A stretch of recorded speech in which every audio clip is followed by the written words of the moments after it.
Hey, how y'all doing? It's Chey, and you're probably wondering where the heck I've been. Long story short, I basically had a full body allergic reaction that had me bedridden for a while. One that I have never had so bad to that extent. So that was awful, but I'm fine now, everything's cool. And I just wanted to make a little quick short video back because while I was basically bedridden, I did a lot of reading. And I was gonna wait to do this video until I got some more books read, but I just wanted to get a video up. I wanted to get back into the swing of making videos, back into talking to y'all, and just catch all up on what I've been reading. First up, the long-awaited Beware of the Cat by Roger Sherman. This book is wild, to say the least. You might have seen this in my birthday book haul video. I picked it up at a punk rock flea market because the back just totally intrigued me. It says, "What happens when tolerance ends? When one man decides that he's had enough of the spoiled young hippie kids." And the front says, "George Harrison has had it. He's fed up with all the spoiled rich punk kids with their long hair, wise mouths, and vicious pranks." Now, as you can imagine, my first reaction was, Unhinged George Harrison? Sign me up. But, as you can also probably imagine, the character is just named after George Harrison. It's not actually George Harrison from the Beatles. Either way, this book was a very short read. It's literally 199 pages. Very short, very quick read.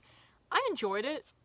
I say that with an odd expression because it was an odd enjoyment. If you like vigilantism, if you like The Punisher, but not quite as dark and gritty, more like 70s, this book is for you. It's not mind-blowing, it's not full of a bunch of twists and turns, but it is enjoyable, it is fun. If you enjoy action movies because they're sort of gratuitous, you just enjoy them for the sake of what they are, which is typically overdramatic fight scenes, overdramatic action scenes of, explosions, car chases, witty banter, all that. This book is for you. Definitely pick it up. Find it somewhere, probably at a vintage shop, or maybe your local library has it. It's almost like, the cozy mystery novels, or whatever they call them. I think they call them cozy mysteries. This is like a cozy action thriller novel. Very enjoyable, and I think probably a little bit of a time capsule. I'm sure that there were plenty of people who felt the same sentiments that the main character did, that the main protagonist did, even if they didn't act out in the ways that he did. And so I think this book does a great job of capturing that moment in time, does a great job of capturing that, not school of thought, but frame of thought, that view of society. The next book is Stephen King's From a Buick 8. I have heard mixed reviews on this book, which I didn't hear about, I didn't look into until after I had finished reading it, and I'm glad that I didn't. I don't like to let reviews influence me because typically I don't agree with people. I just like to make the opinions myself. This is the second ever book that I've read by Stephen King. The first one that I read was The Girl Who Loved Tom Gordon. As you've probably heard me mention, I can't really find any booktubers that I agree with, at least taste-wise. I just can't find anyone who really shares my taste. The closest is Noelle Gallagher. I watched her Stephen King recommendation video and tried The Girl Who Loved Tom Gordon based off her recommendation. Really liked it, and then just started looking into his books myself, similar ones that caught my eye. This one, because it's about a car, and I love cars. Obviously, Christine is next up on the list, but this one also caught my eye. So the back says, "In the secret shed behind the barracks of the Pennsylvania State Police, Troop D, there's a cherry Buick Roadmaster no one has touched in years, because there's more power under the hood than anyone can handle." This weird car shows up one day with this weird dude who completely vanishes. They don't know where he went, they don't know what happened to him, and everything is just slightly off about the car. The car looks like a Buick Roadmaster, but there are also things that are not quite right, as in the radio dials don't actually work a radio. The key is just a flat piece of steel. It's not actually a key. Everything looks correct to the naked eye if you don't look too closely.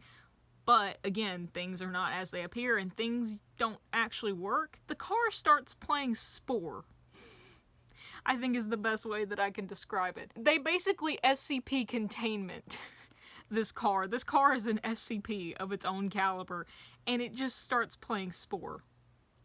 That's probably the best way I can describe it without spoiling anything. I really enjoyed this book. I think a lot of people have mixed reviews on it because of the points of view, because of the perspectives. The monologues can drag on. The book is mainly told through Sandy's point of view as he's talking to this kid Ned, whose father used to also work in Troop D, was a state trooper, and unfortunately was killed in an accident. Sandy and the other members of Troop D are telling Ned about the Buick Roadmaster and his father's involvement with it, how they're all connected to the Roadmaster, and all in all just telling him more about his father, more about their connection to his father as well, because it is all very, very interconnected. As someone from a law enforcement family, and with a lot of loved ones still in law enforcement, I enjoyed this book immensely. I appreciated it a lot. I can see how some people would be put off by some of the points of view in this book, especially the more not pragmatic, nihilistic way some of the officers view things, but in my experience, I think it's realistic. Of course, everyone's experiences vary, especially in law enforcement and opinions and all that, but I see where they came from, because I know people who share them. I enjoyed the character relationships in this book, I enjoyed the dialogue, really enjoyed the whole Buick situation as a car freak. I can't say much without spoiling it or spoiling certain aspects of it. I would recommend you picking up this book.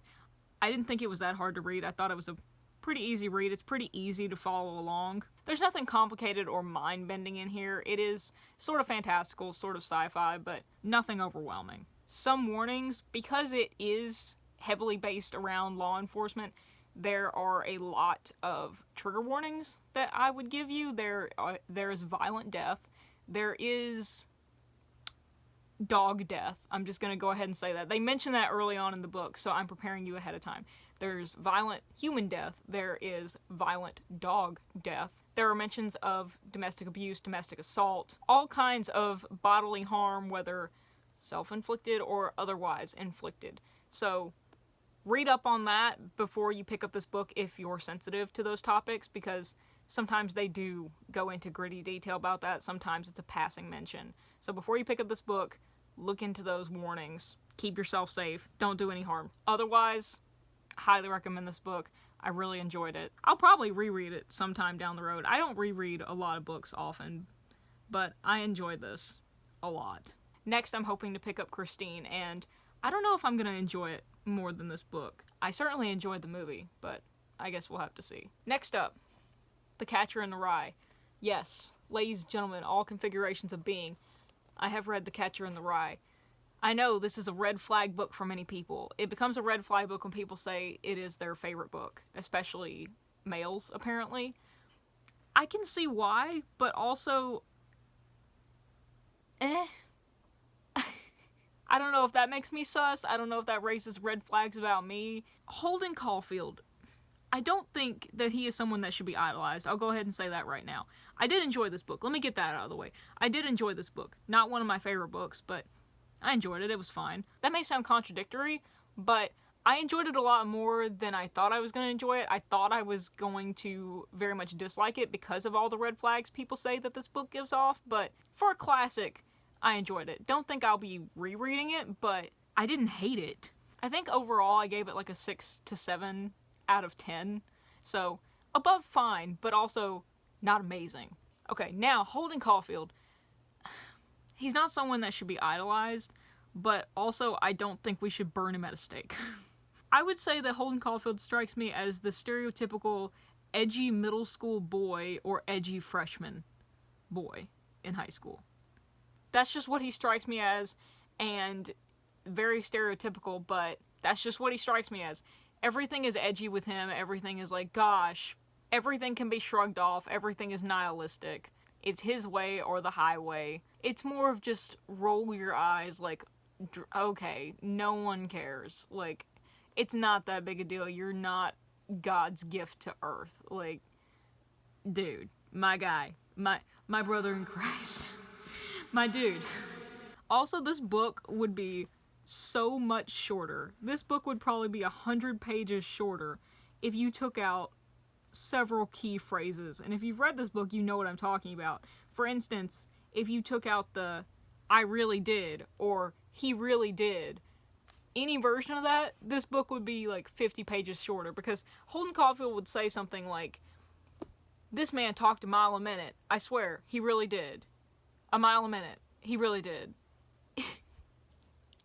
Shut up. Just shut up. Otherwise, yes, Holden does have a lot of troubling viewpoints that would make this a red flag book for me if someone told me it was their favorite book. I would need more detail on why it was their favorite book, whether it was like the writing style or if it's because of Holden. Those are two very different reasons for this being a favorite book. It's simple to fly through. It's not that hard to read. So if you want to give it a try, if you've been curious, I just say go for it. Pick it up from your library. Pick it up from a used bookshop. You can probably find a copy for $1 or $2 and then just give it away to Goodwill if you don't like it. So would I recommend reading Catcher in the Rye?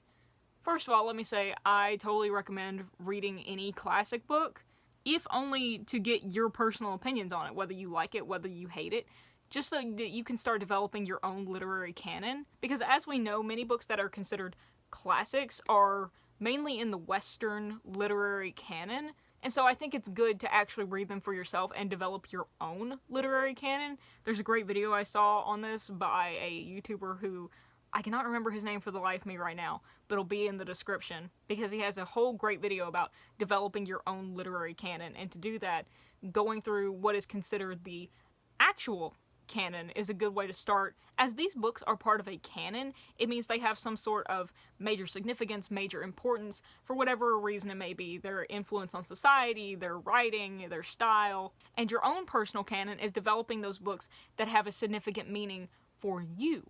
Now, it may totally match the literary canon, but chances are it probably won't, because we're all diverse people, right? We have diverse experience, diverse opinions, different outlooks on things, different upbringings. You may think Great Expectations by Charles Dickens deserves the first place spot in the canon, and I may look at you and say, no ma'am, no thank you. I think, and I would never say this, The Catcher in the Rye deserves the first spot. Now, again, I would never say that, but that's part of a personal literary canon. But that's why I'm a big fan of reading any classics that interest you, that you can get your hands on. Because even if you hate them, then you can develop that as part of your own personal library, your own canon of saying, no, I can see maybe why other people think this should be significant or important, but to me, it's not. And this doesn't just extend to classics.